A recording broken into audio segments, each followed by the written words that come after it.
Hello students, we have completed the monosaccharides of the biomolecules. Okay, we have studied the biomolecules in chapter biomolecules. We have studied what are the biomolecules, and we have studied in the biomolecules there are basic types of macromolecules, that are the polysaccharides, polypeptides and polynucleotides. Then we have studied the monomer. Okay, what is the monomer? Monomer is a molecules that form basic unit for polymers, which are the building blocks.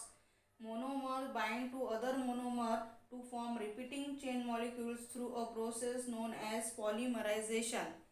Okay, now we have know what is meant by the monomer. Now we have studied biomolecules in the cell. First, it is the carbohydrate, that is the polysaccharide, that is the hydrates of carbon, means the carbohydrates. Okay, now we have studied that carbohydrates are of three types, that is the on the basis of number of sugar unit present in them, carbohydrates are classified into three, that is the monosaccharide, disaccharide and polysaccharide. Now monosaccharide, it is the simplest sugar with crystalline structure, sweet taste and soluble in water. Okay, now they are the building blocks or monomers of the complex carbohydrates. Now we have to study the disaccharides. Okay, monosaccharides we have studied. Now we have to study the disaccharides. Now in disaccharides, it is the commonly found sugars in nature. Okay, these disaccharides are commonly found in sugars in nature. मतलब कि ये जो disaccharide है ये sugar nature में sugar के form में हमें मिलते हैं. Okay, now second, it is the when two monosaccharide react by condensation, then it is formed. The reaction requires energy and release a water molecule. कैसे तैयार होता है ये डाइसैक्राइड? जब दो मोनोसैक्राइड्स, ओके, दो छोटे दो मोनोसैक्राइड रिएक्ट करते हैं by the process of condensation. Okay, उस प्रोसेस को क्या कहा जाता है? Condensation. Then disaccharide is form. Okay, दो मोनोसैक्राइड रिएक्ट होते हैं कंडेंसेशन की प्रोसेस से, उसके बाद डाइसैक्राइड तैयार होता है. ओके, अब ये जो डाइसैक्राइड है ये तैयार होने के लिए क्या लगता है? The reaction requires energy. इस रिएक्शन के लिए क्या लगती है? एनर्जी लगती है. और इस एनर्जी लगते हुए भी रिलीज क्या होता है? एक वाटर मॉलिक्यूल. वाटर मॉलिक्यूल कितना होता है? H2O. ओके, एक वाटर मॉलिक्यूल मतलब कि कितना होता है? H2O. तो एक वाटर मॉलिक्यूल उस कंडेंसेशन रिएक्शन में रिलीज होता है. ओके, तो कैसे बनता है ये डाइसैक्राइड? कि टू मोनोसैक्राइड क्या करते हैं? रिएक्ट करते हैं कंडेंसेशन की वजह से, और उसके बाद डाइसैक्राइड तैयार होता है. अब ये जो डाइसैक्राइड तैयार होता है इसके लिए क्या रखती है? एनर्जी रिक्वायर रखती है, मतलब एनर्जी लगती है उसके लिए. और ये जब कंडेंसेशन की प्रोसेस होती है, डाइसैक्राइड तैयार होता है, तो उसके लिए एक वाटर मॉलिक्यूल रिलीज होता है. मतलब कि एक water molecule, that is the H2O release होता है. ओके, तो ऐसे ये डाइसैक्राइड बनता है. कैसे? टू मोनोसैक्राइड से एक डाइसैक्राइड बनता है. ओके, देन उसमें जो रहता है कि ये जो दो मोनोसैक्राइड्स है, ओके, ये जो दो मोनोसैक्राइड्स है ये कैसे बॉन्ड करते हैं? That is the glycosidic bond. Okay, दो मोनोसैक्राइड यहाँ पे दिख रहा है आपको कि ये ग्लूकोज है और एक ग्लूकोज मॉलिक्यूल है. ये एक ग्लूकोज मॉलिक्यूल, ये एक ग्लूकोज मॉलिक्यूल. तो ये जो है ये एक मोनोसैक्राइड है, ये एक मोनोसैक्राइड है. तो इसमें ये जो दो मॉलिक्यूल ग्लूकोज के हैं ये कैसे अटैच है? By the glycosidic linkage. Okay, किससे लिंकेज है? इस बॉन्ड को कहा जाता है ग्लाइकोसिडिक लिंकेज बॉन्ड. ओके, तो ये जो ग्लाइकोसिडिक लिंकेज बॉन्ड है ये दो मोनोसैक्राइड के बीच में, अगर हम एग्जांपल लिए तो माल्टोज. ओके, तो माल्टोज किससे बनता है? माल्टोज ये क्या है? एक डाइसैक्राइड है.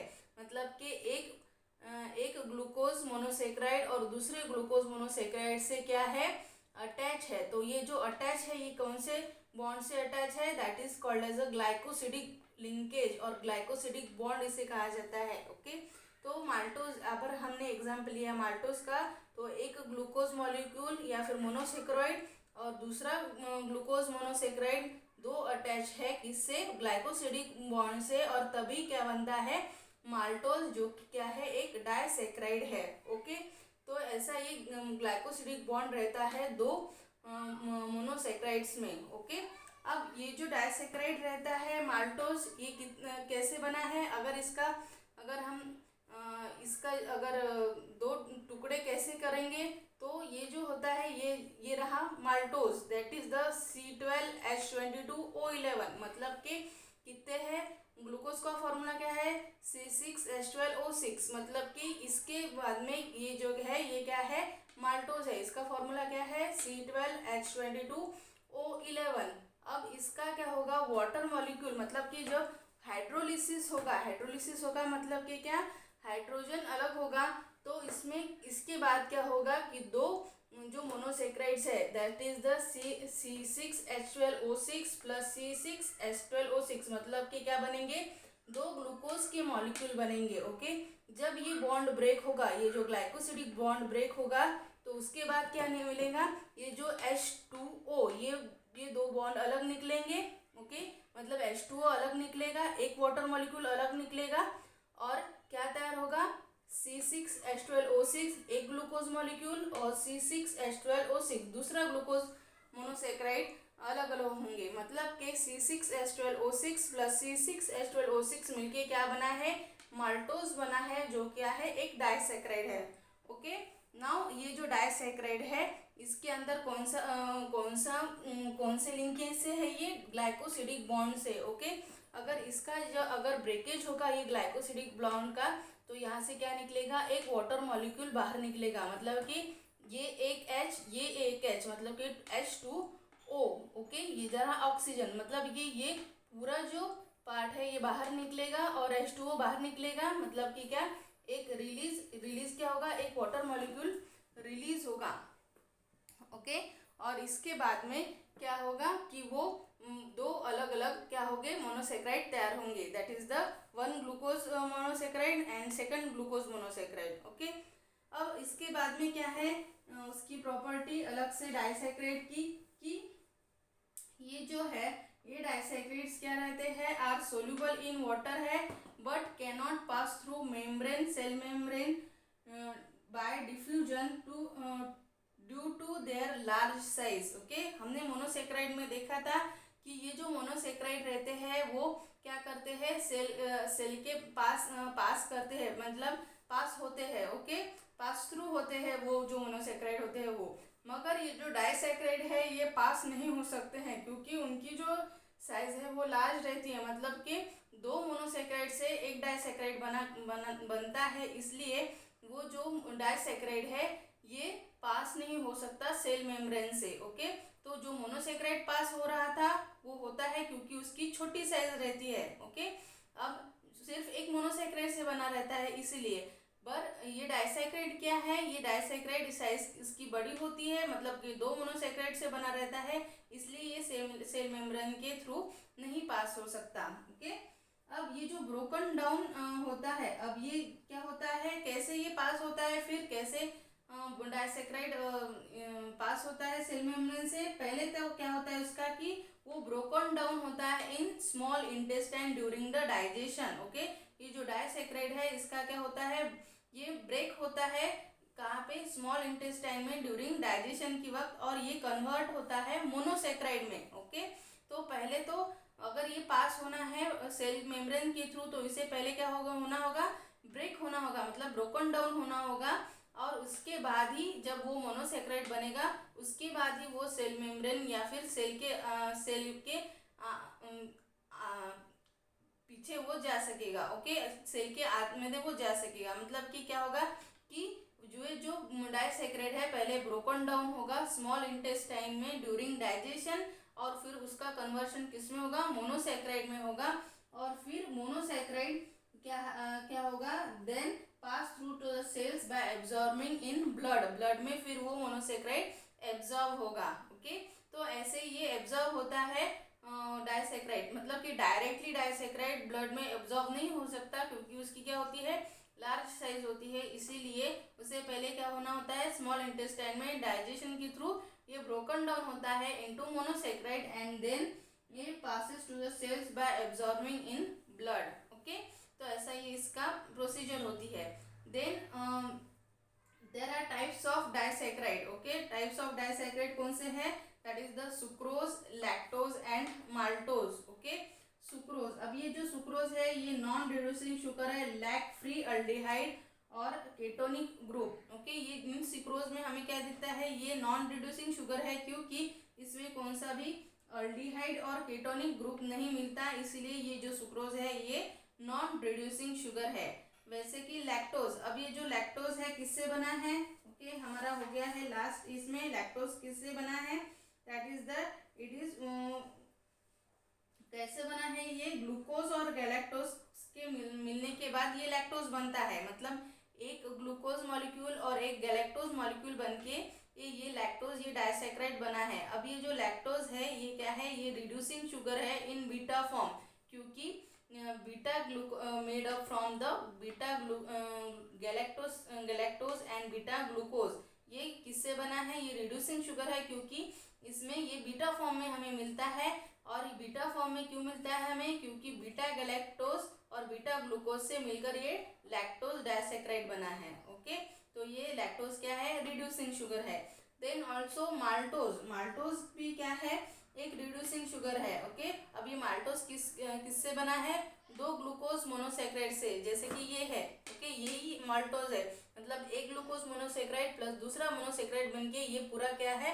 माल्टोज बना है. ये रिड्यूसिंग शुगर है क्योंकि यहाँ पे क्या दिख रहा है हमें? फ्री, ये जो ग्रुप है अल्डिहाइड ग्रुप और केटोनिक ग्रुप हमें फ्री मिलता है, इसीलिए ये क्या है? रिड्यूसिंग शुगर है. ओके, ये जो ये क्या मिलता है हमें?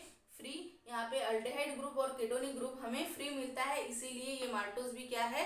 रिड्यूसिंग शुगर है. सिर्फ जो सुक्रोज है वहाँ पर ही हमें क्या नहीं मिलता है कि जो नॉन रिड्यूसिंग शुगर है, क्योंकि वहाँ पे कौन सा भी फ्री केटोनिक और अल्डिहाइड ग्रुप नहीं मिलता है. Okay, now this are the types of the disaccharides. Then अब इसके बाद में एक्सेस मोनोसैकेराइड जो होता है are stored after converting them to the disaccharide and then to polysaccharide by condensation reaction. जो अगर एक्सेस हो गए मोनोसैकेराइड, मतलब कि ज़्यादा हो गए हैं मोनोसैकेराइड सेल में, तो क्या होगा?